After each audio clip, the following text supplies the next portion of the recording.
அனைவருக்கும் வணக்கம். இந்த வருட சனி பயிற்சி பார்த்தீங்கன்னா, மார்ச் மாதம் 29ஆம் தேதி இரவு நடக்குது. கும்பராசி பொறுத்தவரைக்கும் பார்த்தீங்கன்னா, ஏழரை சனியில் இருக்காங்க. ஜென்மத்திலிருந்து விடுதலையாகி 2ஆம் ஸ்தானத்துக்கு போறாரு. அது பாதச்சனின்னு பேரு.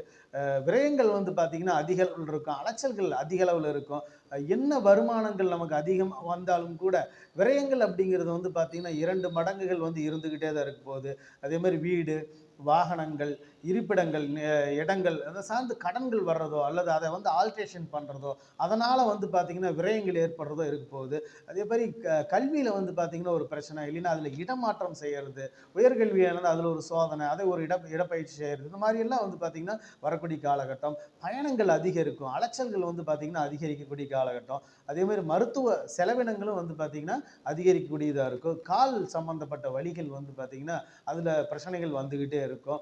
அதே மாரி தொழில் மாற்றம், இடமாற்றம், அதே மாரி வேலையில பார்த்தீங்கன்னா, ஒரு மாற்றம். நம்ம என்ன நல்லதே செய்தாலும் கூட நமக்கு நடக்கிறது அப்படிங்கிறது பார்த்தீங்கன்னா, ஒரு தீமையாவே நடக்கிற மாரியே இருக்கும். அதாவது நல்லது பேசினாலும் கூட தான் போய் சேரும். அதனால அமைதியா இருந்துக்கிறது நல்லது. முழுமையான பதிவு தெரிஞ்சுக்கணும்னா, சப்ஸ்கிரைப் பண்ணி பாருங்க, தெரிஞ்சுக்கலாம்.